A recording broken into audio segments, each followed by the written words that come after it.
Thank you so much. Not quite that trip today, I have to say. River Downs to here, a little bit quicker.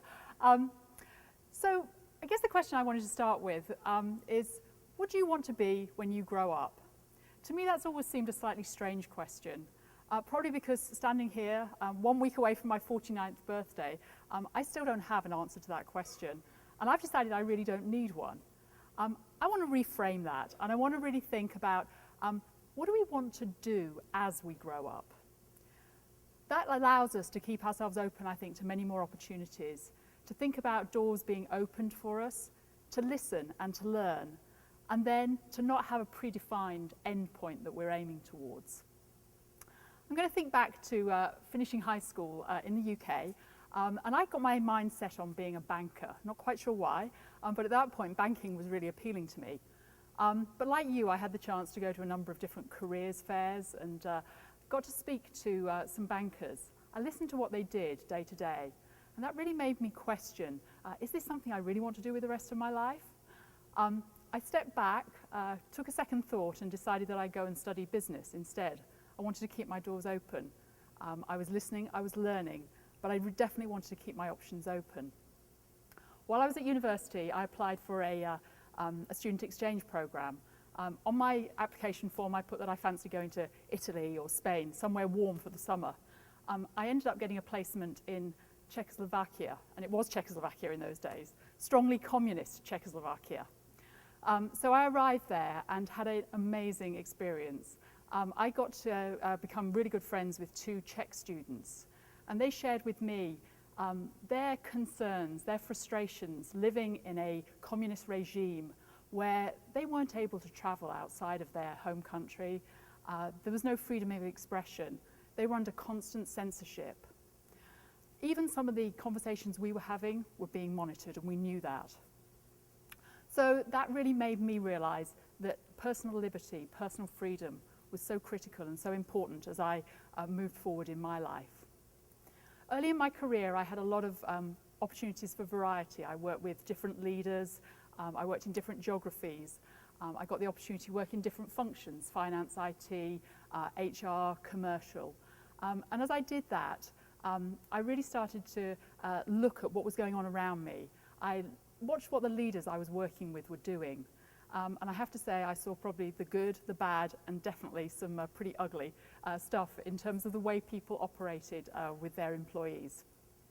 But there was one standout CEO I worked for.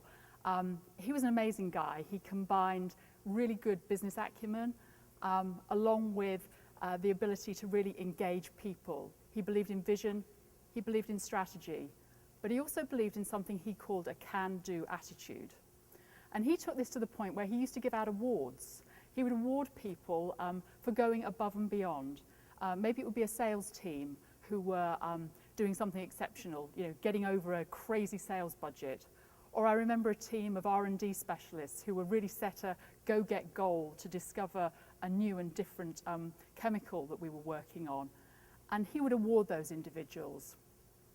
So for me, leadership is largely about that can-do attitude. It's about how do I overcome things? How do I push through barriers? How do I make things happen? How do I make a difference? Not giving in to the excuses and the reasons why I can't do something. So then in 2005, I had my own big can-do opportunity. The company I now work for, I'd been working for 3 years back in Europe.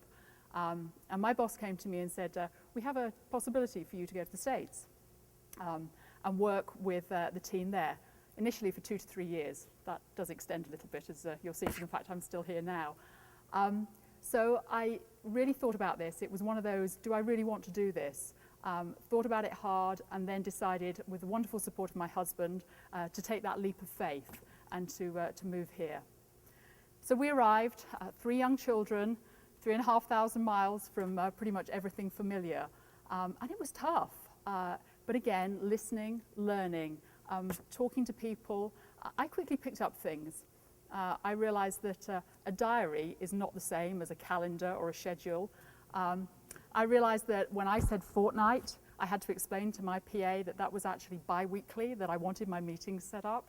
And then people just love the way I say process. So I use that word a lot. So that has been an amazing opportunity for me, one where you know, I have been able to really get to know a different country. As I say, I'd worked in different countries before, but living here, being a part of the community has been critical and been key. My journey continues, my leadership journey. I've recently had the opportunity to move into a commercial role. I'd been in human resources for many years. Suddenly I'm able to be with customers. They actually let me go and talk with customers now, drive an innovation portfolio, and work with a fantastically diverse team around the world. So I would love to encourage all of you, be open to opportunities, be open to possibilities, look at doors to open, and most of all, do all of those things, thank you, with a can-do attitude. Thank you very much and good luck.